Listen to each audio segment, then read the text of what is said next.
on a through set of parcels. It's actually two parcels of land, one fronting Bay Tree Road, the other one fronting Cherokee Street.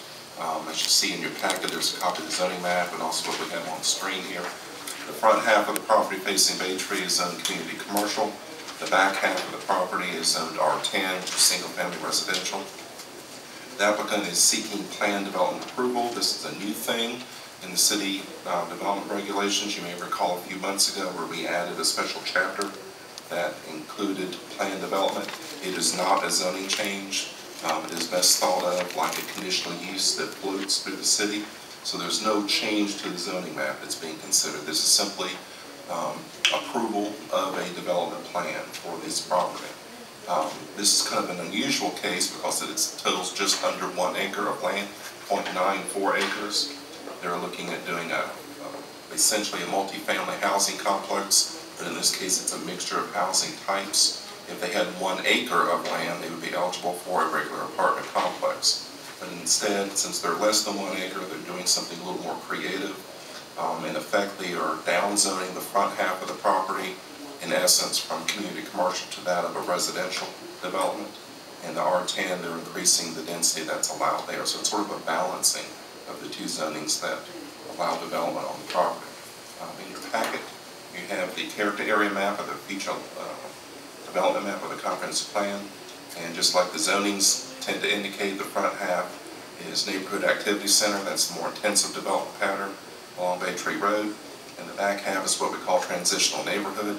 And that area is already developing as a mixture of residential. You have single family primarily on the western side. And then you have a fairly good amount of multifamily housing that's there, 27 units actually to be exact.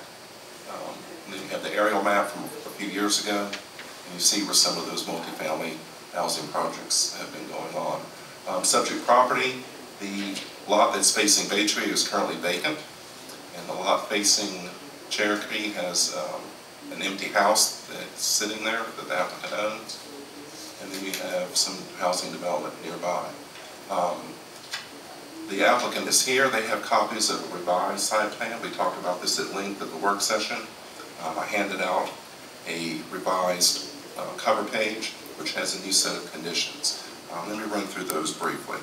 Staff is recommending approval of this, and the first 4 items are unchanged from the work session, but there's 12 conditions of approval. The first one is approval for a mixture of residential uses only in accordance with the submitted approved master plan that shall consist of multifamily, duplex residential, and single-family attached townhouses. Individual dwelling units may be sold as their independent or condominium parcel, provided that a property owners association is created to maintain any common areas. Number 2, overall development should not exceed 12 dwelling units. No dwelling unit may exceed 2 bedrooms, and there shall be no more than 28 total parking spaces. Number 3, both parcels shall be combined together into one tract of land. Number 4, the development shall be accessed by a one-way entrance drive from Bay Tree Road and a one-way exit onto Cherokee Street with the appropriate one-way and do not enter signage being provided as approved by the city engineer. Number 5, this is a new item. Both sides of the existing northern parcel shall include a 6-foot solid fence or wall. Both sides of the existing southern parcel shall include a minimum 4-foot decorative fence or wall as indicated on the master plan.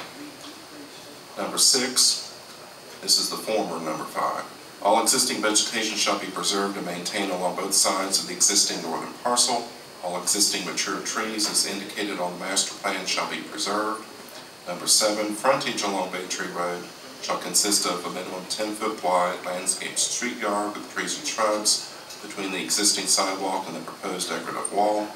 Proposed 2-story building shall be set back a minimum of 20 feet from the front property line. Proposed masonry wall shall be between the height of 4 feet and 6 feet. Number 8, minimum side yard setback shall be at least 10 feet for all buildings. Number 9, the proposed duplex shall be no more than 1 story, and no other building may exceed 2-story.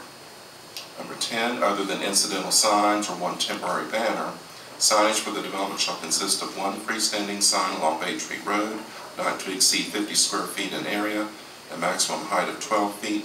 No signage shall be allowed along Cherokee Street. And those numbers, Planning Commission members, are a combination or a median between OP zoning and what CC zoning allows for signage. Number 10, other than incidental signs or one temporary, number 11, the development shall adhere to all other applicable regulations of the Bay Tree University Corridor Overlay District, applicable supplemental regulations for multifamily dwellings, and applicable landscaping requirements at the time of permitting. Number 12, development shall commence within 2 years and be completed within 3 years as an expiration date from the date of plan development approval. That sounds like a lot, but I'm hoping the applicant will be handing out his copies of the revised master plan as soon as he begins to speak to you. Most of these things are addressed on the master plan in some level of detail. This is simply to clarify some of those items that are already on there.